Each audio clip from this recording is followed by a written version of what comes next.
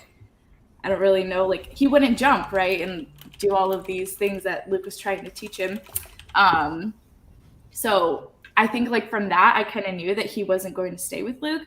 But I kind of do agree with like what everyone has been saying about how like storyline wise and that maybe he should have stayed with Luke. And then we kind of got that like cliffhanger, which would have led us into Mandalorian season 3, which would have been cool. But I'm not going to be picky. I think part of the reason that a lot of this our limited series is because it's all leading to Star Wars: The New Republic, and that's going to be like Clone Wars 2, where it's going to be this timeline, and then everyone's going to be playing in the sandbox. Yeah. So we have the Ahsoka limited, we have Book of Boba Fett, and then Mando, and then it goes into the New Republic, and everyone's playing in that sandbox going forward. Which leads to the next question element. Carter, we're gonna skip question 4 because of the time. That's we're gonna move to question 5. Go ahead and ask that. Yeah, that's the one I was gonna skip because we already talked about Cad Bane and Boba Fett fight. So by the looks of the finale, it feels uncertain if we're gonna get a season 2, and I feel like with like Bad Batch, the day of the finale, they announced that we're getting Bad Batch season 2, and we haven't already. So I think it's very uncertain right now if we're gonna get a season 2. So what do you guys think that we are going to? And whoever wants to start that off. I know I went first a lot, but I do have to leave here in about 5 minutes. Yeah, so thanks for really, coming on. really quickly, I don't know if there is a narrative for season 2. They could think of something, right? But as it stands, I think right now Boba Fett is kind of like a pit stop for Din at this point narratively, like coming back to Tatooine, sees what Boba Fett is doing, or if he needs help from Boba Fett and Fennec and his entourage. But right now, a show that is like The Office, where it's just him being a daimyo on Tatooine, is a little bit, I don't know. I don't see any. There might be value in it to some people, but I don't see any narrative value in that. So I think moving into this shared sandbox with Boba Fett playing with others is a better narrative in my opinion, rather than having another season where it's just kind of like, oh, they're coming back to Tatooine and they're attacking again, and it's like they're threatening his territory. I don't think it's so much about Boba Fett as it is about the story of Tatooine and how Tatooine's going to kind of continue to exist. Even based on the end conversation that was Fennec Shand and Boba saying, I don't really think this is for us, and him, what I kind of took as making the decision to hand the torch off to Cobb Vanth, since he had already been so invested in the space to begin with, and this wasn't really like his sort of place to begin with. And so I don't think it's so much about Boba Fett, it's about what's the future of this planet. So would a season 2 be Cobb Vanth then? Well, I think that kind of goes to where my head was at with it as well. Is I think this is the Book of Boba Fett. It shows how he is no longer, the shadow of Jango. He is his own character. And for me, it's like the Book of Boba Fett's done, but what this has done is it's set up the potential for, Sheriff of Tatooine show with Cobb Vanth, or just straight up an underworld, the Book of Santo, just follow other bounty hunters. If you're thinking about it from oh my God, you have no idea. But no, if you're thinking about it from like a biblical standpoint, right? Mm-hmm. The Book of Boba Fett implies that this is one anthology of something that's part of something larger. This could be the Bible of Tatooine. This could be the story of Tatooine. Star Wars is my Bible. So like Book of Boba Fett could be one anthology of that. And so like We could be concluding the Book of Boba Fett and moving into the Book of Cobb Vanth. We could be moving into the Book of New Republic, or like, you know, like it could be anything. That's why I Amanda's think in chapters, right? That's what I was just going to say. I think that's why it makes a lot of sense if you look at it as this is one big book. If you look at it maybe like this is the Mandalorian's book, and we just finished off Boba's storyline in the book with his own thing, but you still have Mando coming in because it's still Mando's book.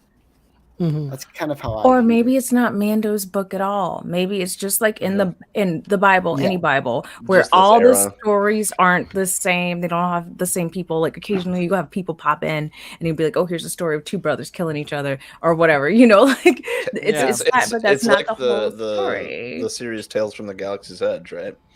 I don't It's know just- that. I it's- was just talking about like the normal human fables Beings or of the whatever galaxy. the stories that humans tell and pass on to each other, where it's like you can have a whole book that's about an overarching person, but they'll have these side stories. Pulp Fiction, you have people who don't necessarily play a huge part. Yeah, like where you have stories that don't seem to tie into anything until the end, when they all like are crossing the street and almost hit each other with a car, and that's it. Yeah. Beings of the Galaxy. With that, I have to go. It was lovely meeting Julia and Nedra and chatting with everyone else. It was delightful talking to you too. Nice to meet you. Yeah, thanks. I'd love to Element. pick We your brain appreciate it. more Get one going, day. you You're the pirate. best. Yes, absolutely. Pep. We'll connect and talk about Dyad. Okay. Bye, everyone. Thank you. Thanks, Bye. Element. Yep.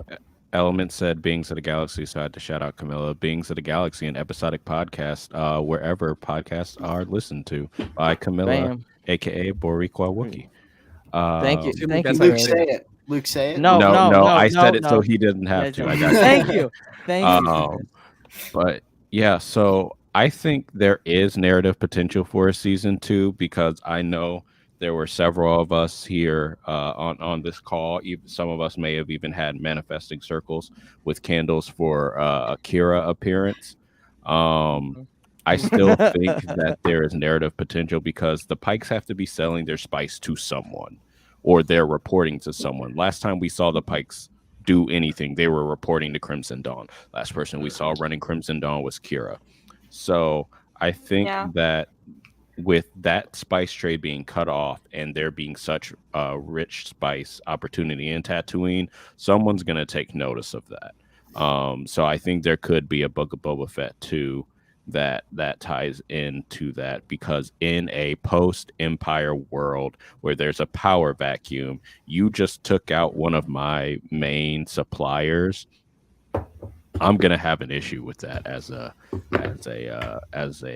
criminal what a boss that Kira is. Also, it may give her an opportunity to hire, this bounty hunter named Dirge, who has a bone to pick with all of the Mandalorian, and then he shows up and he and Boba fight, and then he and Din fight, and I'm just saying, I don't have any ulterior motive for wanting to see Dirge, but I think we'll have a better idea of the future with that after Crimson Reign is over. Oh god. Because it's still ongoing. Well, Hidden Empire, the third part of the trilogy. Oh yeah. Yeah. But I'm hoping that we get more of Boba Fett. Like if you isolate just his like arc in the show, I really, really liked it.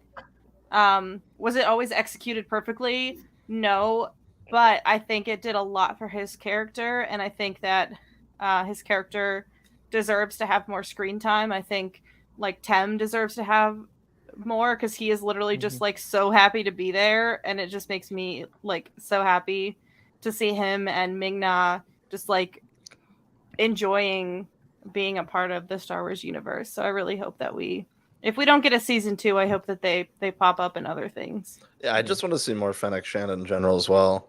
All hail! I want to actually get to win. see more of her story, because it was really cool for me to see her pop up in Bad Batch with the showdown with Cad Bane, and then have it come up again, but she didn't really get to have a moment.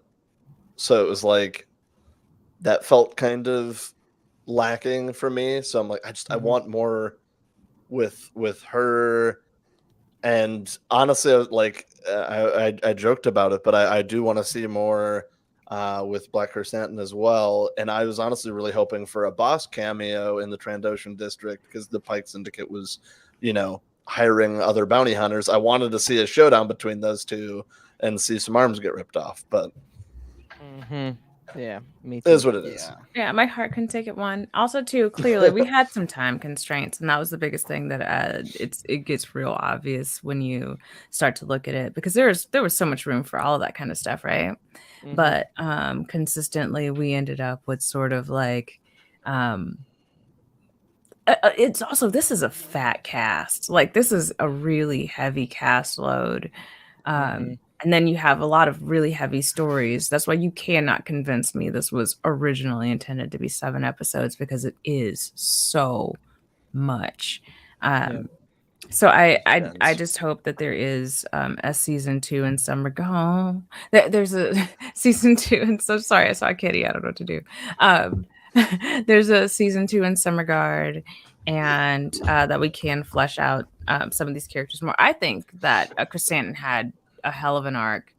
I don't think I needed a whole lot more from him. I feel like Finnick got a lot in regards to what I read her as being as a character. Like, I feel like we got to learn a lot about her. It might not have hit the same way as like we kind of wanted in terms of like learning about her backstory and like a who are you, where'd you come from kind of way, but you kind of get her the ins and outs and what have yous of her. I think the only character we didn't really get. No, I will not contend. I will not join you all in saying that we didn't get enough Boba. I feel like we got to learn a whole lot about Boba, but it didn't feel like enough because we had 2 whole episodes without him, and they were in crucial moments, and there were a whole lot of big things that he did without us. Yeah. And it's kind of hard to feel like you feel kind of robbed when all of a sudden he comes back and he's riding a Rancor and we didn't see how he got there. Yeah. Because I'm personally upset about it. Yeah. Well, I feel like that's like the exposition that we would like to get filled, because he just says to Danny Trejo, like, I want to write it. And then that's all we see. That's all we hear. Yeah. It's just We could have gotten just more that Danny exposition Trejo that being Danny could Trejo get in Star filled. Wars. Yeah. Great. Yeah. Julia? Okay, so originally I was kind of thinking that we maybe wouldn't get a second season of Boba Fett. And I'm pretty sure like a second season isn't confirmed. I saw on Twitter that it's in the air right now. But after what like Chris was saying about like Kira and like the Pikes and like the spice trade and all that kind of stuff, I think that there is like a great potential for that sort of storyline and like something like that to explore. And especially since at the end of the finale, Fennec and Boba were kind of like, this isn't really for us. So like, what are they going to go do? I would love to know. I mean, I could also see them kind of like getting incorporated into Mando season 3 if Book of Boba Fett season 2 doesn't happen. But I want more Fennec. I really do. Yeah. Yeah. Carter, Char? I think there's definitely a possibility. I think I'm going to say we're not, but I think we're going to see what's going on in other shows and it'll make up for it. It's like, I think like maybe we'll see some more Finnick and Boba in Mando season 3. Is my cat? Okay. But yeah, I think, I mean, I don't know. I'm not good at predicting that kind of stuff. Well, I'll say, because I think the money will go to other things. So I'm gonna say no, but I don't really care, or I don't really know. So You're like, I'm Char? just happy for whatever. yeah, I think there's a I'm lot literally of- happy with whatever. I think just there's here a for lot the ride. of story that they could make. Well, it is Boba Fett, and Boba Fett's my favorite character. So I mean, I can't say I don't want a season 2. But it just thinks like there's so many possibilities that they could do with the show. Like I want like what Cal said earlier, I want more Fennec Shand. Like we see her in the Bad Batch. I know we're gonna get more of her in Bad Batch season 2, but I would love to see more of Ming-Na Wen in person, just having her character just be developed tenfold of what we actually see. So I don't know. They could appear again in Mando season 3. I feel like it's like an even trade-off between Mando season 2 and then Boba Fett and then Mando season 3. We could see them again. But I think there will be a season 2. You know what I think is really interesting though? A lot of people talk about wanting more Fennec Shand in the way that people talk about wanting less of Boba Fett. Like wanting to know more about her, where they want to know less about him. That's interesting. That's really interesting to me. I'm on the side of more Star Wars is good Star Wars. I want to know everything about everybody. So for me, that's kind of where my head's at. Is I think this might be the end of like what we see with Boba Fett kind of being the center of it, and we might see, you know, an underworld show or a Tatooine show, and they are kind of the cameos in it, like Luke and Din were in this, where we get to see, you know, we get to follow Cobb Vanth or, you know, another group of characters, and all of a sudden, hey, we need help. We know who to call. Cue in the Boba Fett intro. We get Boba Fett cameo and stuff like that. But I want to hear the if that does happen, I would want to hear the old Boba Fett theme.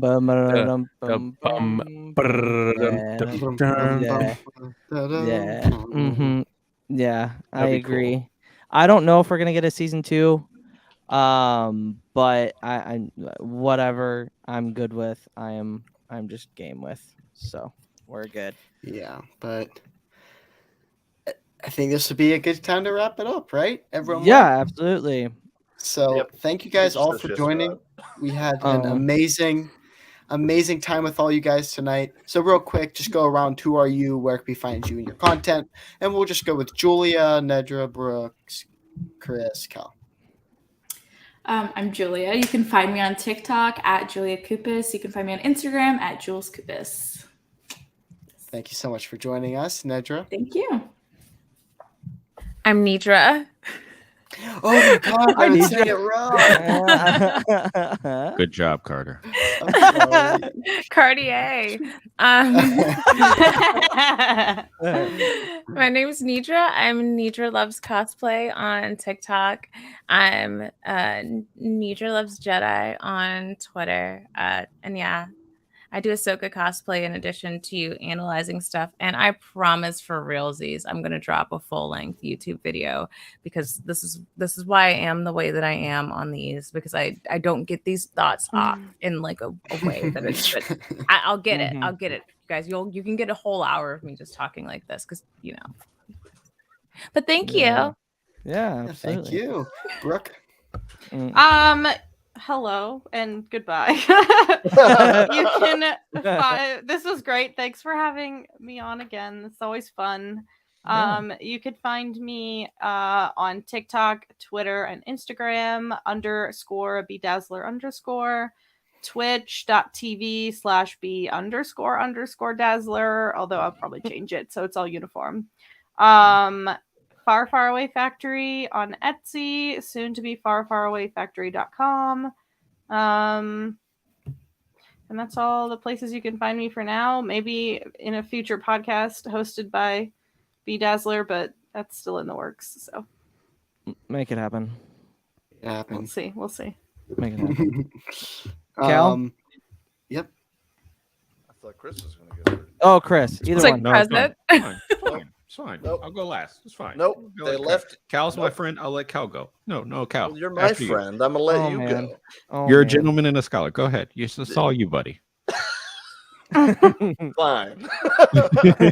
I am Cal Forer on pretty much everything, but most specifically Twitch, which I'll actually be going live on here after this podcast, because normally it's at 7 p.m. Central, Thursday through Sunday, but I made a little bit of a break today to pop in here, so that way we could hang out and talk Star Wars, because I'm always down for that. Yeah, Awesome. appreciate it, Cal. Thank you. Yeah, thanks so much. And finally, Chris. I am Chris, aka StarWarsLawyer. You can find me on TikTok, Twitch, and Instagram, StarWarsLawyer, all one word, and on Twitter at KRIS_SWL. This was great. This is a lot of fun. Always love being on the round table. Also, Yes. shout out to King Tim and Queen Ming Na. Yes. Facts. So, Carter, where can the good people follow you and Hereth? well, you can find me on TikTok at CartD2, and then I have a YouTube podcast, or I guess it's everywhere. You can find your podcast, but it's called They Fly Now. They Fly Now show on YouTube. You should totally go check it out. And this week we're talking about Fallen Stars. So, Which I think I will be there for that as well. So, and There I you think, go. yeah. So that's gonna be a great time. Make sure to come check that out. Char and Luke. Char, you can go. Jar. I am Char. You can find me on TikTok at CharCharJ, and then you can find me here at the Podwans podcast every Thursday night for our Clone Wars rewatch. And I just want to say thank you guys once again for allowing Luke and I and They Flying Out to host these roundtables. It's been an honor, and we will see you guys back in May for Kenobi. Yep. Yeah. That's for sure. And- That's for sure. Yeah. Again, and Luke, same thing. At the Pod Ones Podcast on TikTok, at Pod Ones Podcast on Twitter, and at Pod Ones Pod on Instagram. The first watch along, God forbid, will be in person, minus Carter, I think. Maybe. Yeah. We'll see. We'll It's see. not going to happen. I'm trying to get Hereth to wait to watch it 10 hours. So yeah, just that's watch it not with that. me. I don't that- see why I it know. wouldn't be happening. Yeah, it's not gonna happen. Don't get me started. You see, Carter, when the episode's about to drop, the tension is very high. And if we have to wait, we're just going to have You we're just gonna think be I beating want our- to wait? See You have to what we keep can do. you What, have to keep hey, hold everyone on, else in hold on. mind. We're going to be beating Hold on. ourselves up about Hold it. on, hold on. We can StreamYard him in, and everybody, and we can do it that way. Boom. There we go. We got it. Yeah, it'll be Have all like a of us. It'll just laptop be Carter. next to everybody. Yeah. The laptop on the couch. That actually really funny. But yeah, so you guys, well, obviously they're going to be doing that, and we'll be back. So the roundtables are not done, No. and we'll be back with Kenobi. And yeah, again, just kind of reiterate what Char said. If it wasn't for you guys and everyone that came in and tuned in every single week to hear us talk about Book of Boba Fett, it wouldn't be possible. So Yeah. with that, thank you all so much for watching our Book of Boba Fett roundtable discussions, and we'll be back for Kenobi. May the Force be with you.